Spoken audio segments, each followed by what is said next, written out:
Hi guys, this video is about foreshadowing. So let's look at the definition. Foreshadowing is when an author hints at something that will happen later in the story. So the author is providing clues to you, a hint that an event will occur later. It could be in a subtle way, maybe not directly stated, maybe a little more symbolic. For example, maybe the storm clouds rolling in is a hint that there's danger coming or something tragic about to happen.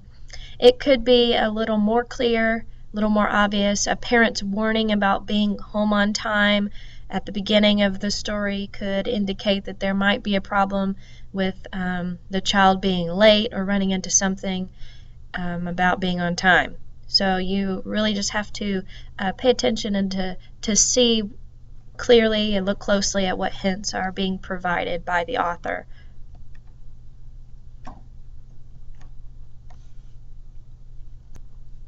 So I know the word foreshadowing kind of looks like a big word. What in the world does that mean?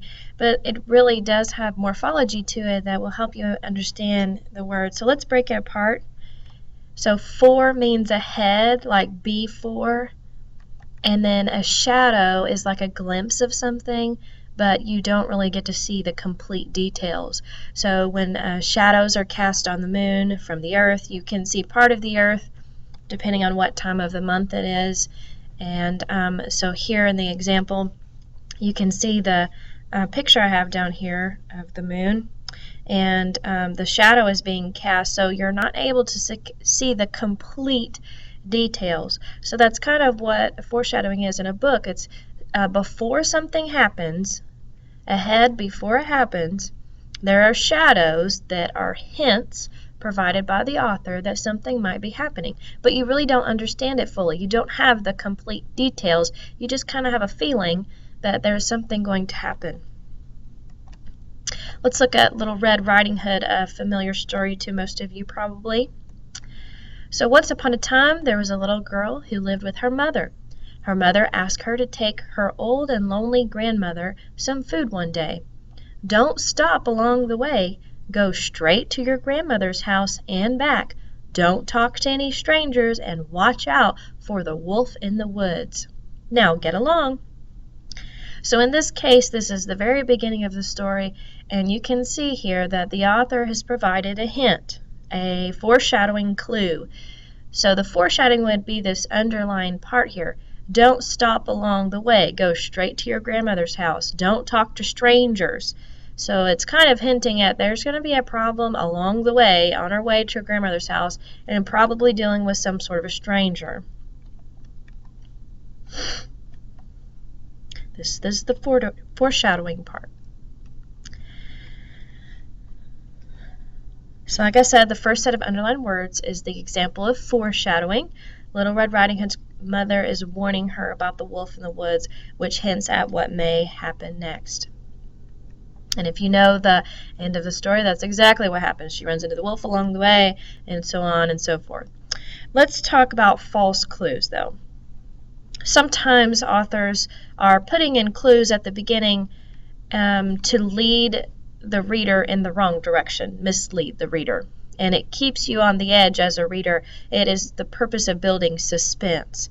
So, man, this maybe could happen, or maybe it's this kind of happening, and so those clues could sometimes be false on purpose to keep you engaged with the book. This is especially true in mysteries. So who cares? Why does foreshadowing matter anyway? So there really are some very important reasons for foreshadowing. We have 3 reasons we're going to look at. Foreshadowing is important because it adds drama and suspense. So all that exciting stuff that you like in books, that is the importance coming from foreshadowing. If we didn't have drama, suspense, and foreshadowing, your books would be really kind of boring. You would not enjoy them as much. The second thing is that it helps the reader relate information and really better understand what's happening later in the story.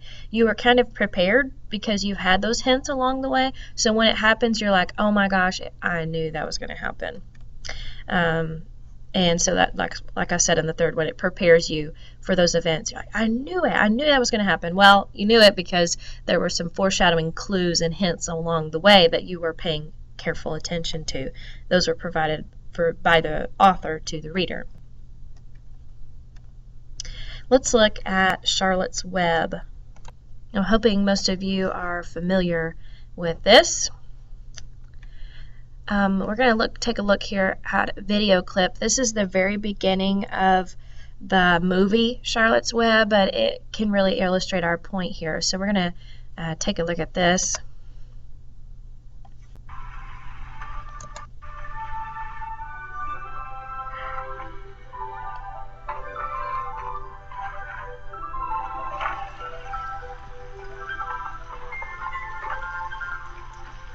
Sorry, little glitch there. I'll try again.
Go back to bed.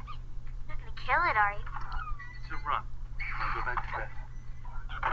No, it's not fair. Can't help being born small. Careful. If I'd been born small, you've killed me. Of course not. A little girl is one thing. Runny pig is another. There's no difference. It's unfair and unjust. How could you be so heartless? Come here. I want to show you. You see that? You see? There's 11 pigs and only 10 sheep. Sal can't feed it, honey. Then I will.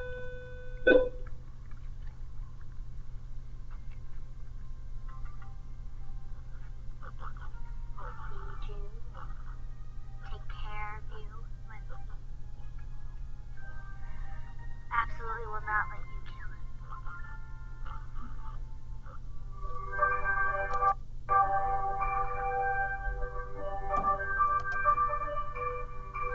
Okay, so let's talk about from Charlotte's Web, the video clip there, about what happened as far as foreshadowing goes. So in the book, the very first line in the book says, what are you going to do with that axe, Papa? And in this case, you could actually visually see in the movie, he grabs the axe and she says, what are you doing? So there the axe is foreshadowing what would be happening. So later in the book, you know that Wilbur is surviving for his life, and axe there representing death and that sort of thing. However, you're maybe thinking, well, she stopped that. So was there a false clue with the axe? You might say so. The axe, though, I do think is still symbolic because it continues with the main struggle, which is Wilbur's survival throughout the entire book. So yes, it possibly could be there a false clue because your heart's beating fast, really, he's going to kill him right here. And no, that doesn't happen because she steps in and takes on the responsibility to take care since the mother isn't able to do that for so many. And continues on throughout the whole book that there are clues and more clues about Wilbur's survival, and not just the young girl stepping in to take care of him, but all the sorts of different animals step in, and then toward the end that Charlotte the spider builds a web to help save him, and it's just the foreshadowing. It's the hint at the very beginning of the main struggle there in the book. And the purpose of all of this is the suspense keeps people reading. So just to make sure that you're understanding, When an author mentions or hints at something that will happen later in the story, it is called, what do you think? Yes, foreshadowing.